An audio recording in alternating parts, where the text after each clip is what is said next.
En tant qu'ouvreur de bal, je tiens en premier lieu à remercier le chapitre au nom de mon camarade l'auteur de ce soir pour ce prix bal inter qui sera, je l'espère, mémorable.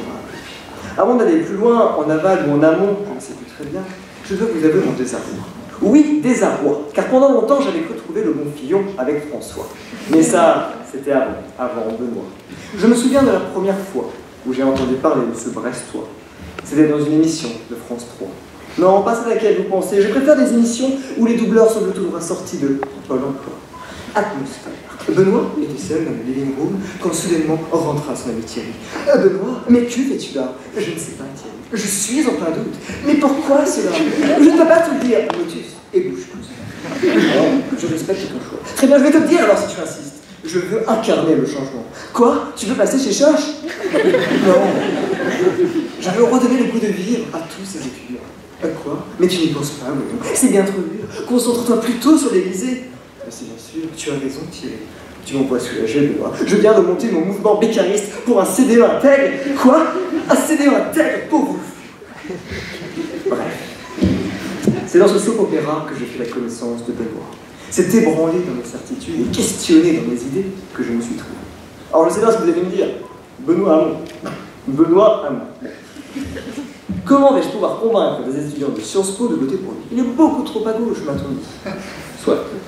Il va donc falloir que je redouble la bien-pensance habituelle pour vous convaincre, vous, vieux réac qui me dégoûtez, que Benoît, c'est le candidat de l'amour. Notre histoire un peu gauche a commencé ce soir de janvier, lorsqu'il remporta l'exercice primaire. Benoît venait de triompher, Emmanuel de valser. C'est si que je suis emporté que je suis. Loin de mon style est de suivre ce genre de sitcom, plus belle la vie politique, dit-on. Pourtant, ces temps-ci, force est de constater un écœurement. Tout n'est plus qu'argent. Alors cette fois-ci, oui, je vous le dis, je préfère une bonne fiction à un emploi fictif. Parce que le Benoît, c'est que de l'amour. Et du vrai, pas du faux de l'amour. Il veut notre bien. Revenu universel, Marie-Jeanne, 32 heures. Avec trop de faire battre le cœur de la France, il ne fait pas trop mal. Quand je le vois, mon myocarde s'emballe, mes ventricules palpitent. Et puis, cette belle alliance populaire avec les écolos ne peut que réjouir mon âme de bobo. Je vous le demande, qui d'autre que Benoît peut vous offrir tant d'amour? C'est le bien de tous qu'il recherche. Ce n'est pas la gloire, pas la sienne en tout cas, mais celle de ses idées. Fier comme un breton, droit dans ses bottes de pluie, il ne vacille pas. Or Pierre-Louis, je t'entends déjà, de visible que tu es, toi qui écoutes Sieur Ipso, ces dames s'offressent, les nouveaux augures de notre temps. Tu me diras que ce n'est pas Le Pen qui se présente. Eh bien, permets-moi de te dire, t'as tout faux, mon gars, car tu oublies la beauté. Alors, certes, pas la beauté plastique, hein, ça reste un finistérien malgré toi. Mais la beauté du geste, la beauté du débat, de l'affrontement, de la confrontation. Alors oui, une bonne fois pour toutes, amour, c'est l'amour, la gloire et la beauté. Mais attention, caricature, attention, ne tombez pas dans l'amalgame, ça peut faire mal. Benoît, à mon avis, ce n'est pas uniquement cela. Ne mélangeons pas tout. C'est aussi un homme sincère, convaincu et convaincant, ouvert et tolérant, progressiste et bien pensant. Un homme qui croit dans l'égalité des gens. Je porte ce soir cette fleur, effet de manche, effet de veste. Une rose, artificielle, mais une rose. On l'oublie, mais le socialisme, ce sont des idées et des valeurs, comme cette fleur.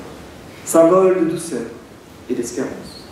Comme le disait Anatole France, l'écrivain par la station de métro, c'est en croyant en rose qu'on les fait éclore. Alors je vous en prie, croyez en lui. Partagez ce pouvoir des fleurs pour la gloire et pour la beauté. Je vous remercie.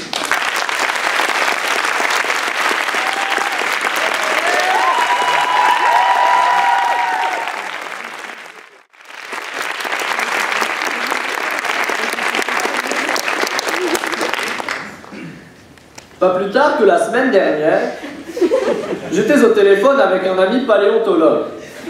Et, aux dernières nouvelles, sa thèse sur les grandes figures du Parti socialiste était en bonne marche. Je lui demandais s'il y avait du nouveau, et il me dit qu'entre les stégosaures rocardiens et les plésiosaures mitterrandiens du haut Jurassique, il avait trouvé une ammonite. Cela peut assurément paraître ridicule de prime abord. Pourtant, cette dernière est assez étonnamment sortie du lot. Il semblerait que, lassé des poids lourds du Fossil Game, les citoyens aient décidé de se tourner vers l'anodin, le quotidien, l'anonyme. Les modeux y verront à coup sûr une énième résurgence du encore, tandis que les chorégraphes s'amuseront de la confirmation que la valse est définitivement morte et enterrée. Cependant, à l'ère de la politique spectacle, peut-on vraiment se satisfaire d'un homme physiquement aussi proche de Simplet que Marine et d'un Panzer? En effet, le petit Benoît fait bien bonnet dans la cour de récré. Entre Jean-Luc et Marine, tribuns en devenir, passant leur temps à crier qui sur Aignan Gattaz, le petit bourgeois de l'école, qui sur Rachida Belkacem, futur ayatollah.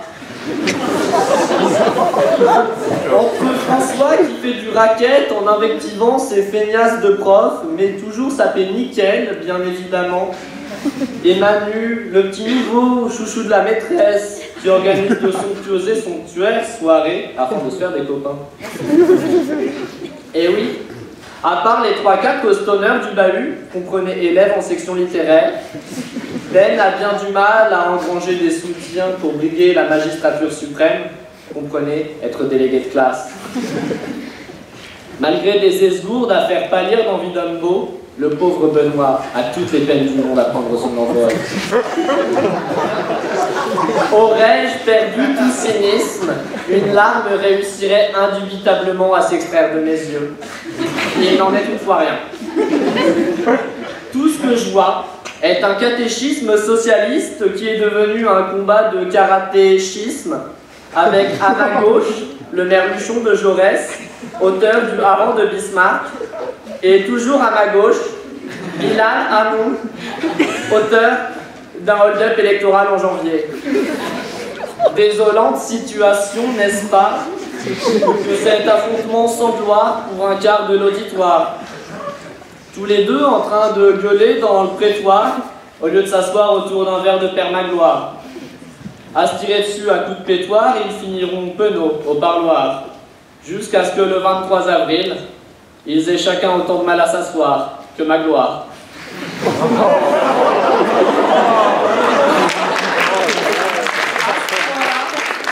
Vous vous demandez si je suis hilar ou un cochon. Mais une telle interrogation est futile.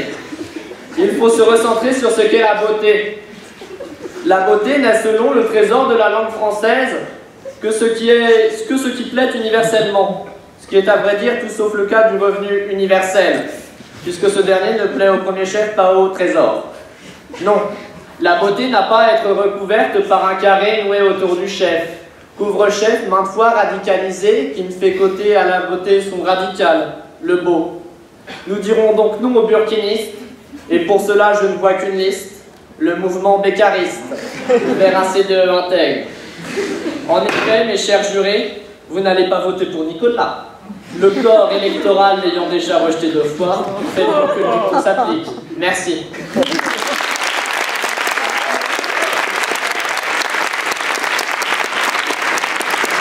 Alors j'ai une première question pour lancer ce débat. Vous avez tous les deux parlé en des termes différents, mais quand même, vous êtes revenus tous les deux sur l'idée de la beauté classique, que ces hommes politiques n'auraient peut-être pas, ou n'atteindraient peut-être pas. L'homme politique, à votre avis, doit-il ressembler ou doit-il s'approcher, tant qu'il le peut, du tout à chacun, du peuple, comme on le dit parfois, ou au contraire, est-ce le peuple qui tente de s'approcher de cette éloquence politique qu'ont les hommes de l'autre monde? Quand vous dites que Benoît Hamon n'a pas de beauté classique, je le trouve assez sévère, avec ses petites oreilles décollées, son 1m60 et ses magnifiques costumes, je trouve quand même qu'il se rapproche d'un certain idéal. C'est un idéal populaire qu'il essaie de suivre, un idéal prolétaire. Il essaie peut-être de se rapprocher de son électorat, enfin, voir un Je pense que nous avons tous pu constater ce qu'une présidence normale a pu donner.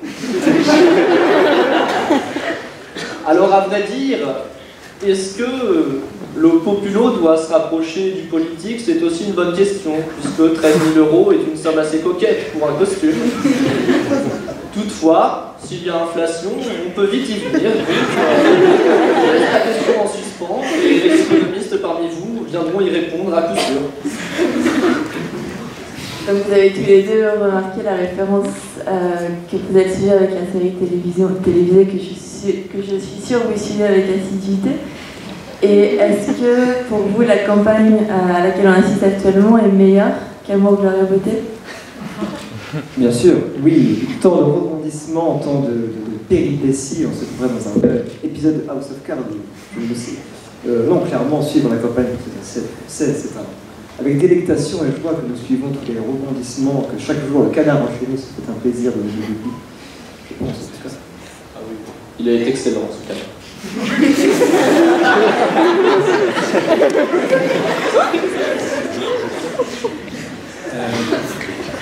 Un petit peu pour se décaler un petit peu là, est-ce que vous croyez que ce sont les acteurs de séries politiques qui imitent les hommes politiques, ou est-ce que vous pensez que ce sont les hommes politiques qui imitent les acteurs des séries politiques? Eh bien pour cela, j'aimerais bien revenir, et Marie Peluchet saura le confirmer, au superbe débat que Margot nous a livré il y a 2 semaines en anglais. Alors, les gens du groupe 1 sauront comment y répondre. Et pour livrer ma réponse, et cette fois-ci dans la langue de Molière plutôt que Shakespeare, eh bien, je dirais que ce sont les acteurs qui s'inspirent des politiques. Parce que pour faire des trucs aussi osés, je pense qu'il faut plus que de l'imagination, il faut des couilles. Merci pour ce langage fleuri. C'est pour ces blagues que nous avons tous partagées en tant qu'élèves du groupe 1. Je me suis aussi de ces anecdotes croustillantes. Que dire de plus? Non, je pense au contraire, ce sont les hommes politiques qui s'inspirent des acteurs. Je pense que les séries peuvent être une source d'inspiration pour tous nos hommes politiques. Est-ce qu'on est au final toujours un peu dans l'entre-soi, dans ce monde politico-soap? Je te laisse la priorité. Bien, à vrai dire, je n'en fais pas partie. Donc, il me paraît... Tu peux en faire partie. Ah non, je n'ai pas fait SP. C'est une tard d'avoir fait SP. Une tare, je ne sais pas. Un défaut, certainement. Je vois que vous pouvez le faire avec moult d'arrêts de droit administratif, mais je vous préfère de private joke. Bon, l'anglicisme, désolé madame. Donc je me permettrai de faire des considérations plus générales. Je me jette très bien. Merci.